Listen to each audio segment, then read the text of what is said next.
ہم سورہ الانفطار کی آیات کی تفسیر کر رہے ہیں ڈیٹیل میں، تو اس میں ابھی نہج البلاغہ کا خطبہ نمبر 223 کی بات ہوئی ہے، تو ہم خطبہ نمبر 230 کو دیکھتے ہیں کہ اس میں مولا علی علیہ السلام اس آیت کے بارے میں کیا، اس آیت کی تفسیر کے بارے میں کیا عجیب و غریب جملے ارشاد فرماتے ہیں۔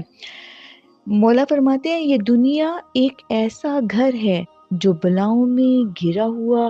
اور فریب کاریوں میں شہرت یافتہ ہے، اس کے حالات کبھی یکساں نہیں رہتے، کبھی خوشی کبھی غم، کبھی امیری کبھی غربت، خوش گزارنے کی صورت اس میں قابل مذمت اور امن و سلامتی کا اس میں پتہ نہیں۔ اس کے رہنے والے تیر اندازی کے ایسے نشانے پر ہیں کہ جن پر دنیا اپنے تیر چلاتی رہتی ہے اور موت کے ذریعے انہیں فنا کرتی رہتی ہے، اور دن رات ہم اس کا مشاہدہ اپنی آنکھوں سے کرتے رہتے ہیں۔ اللہ اللہ۔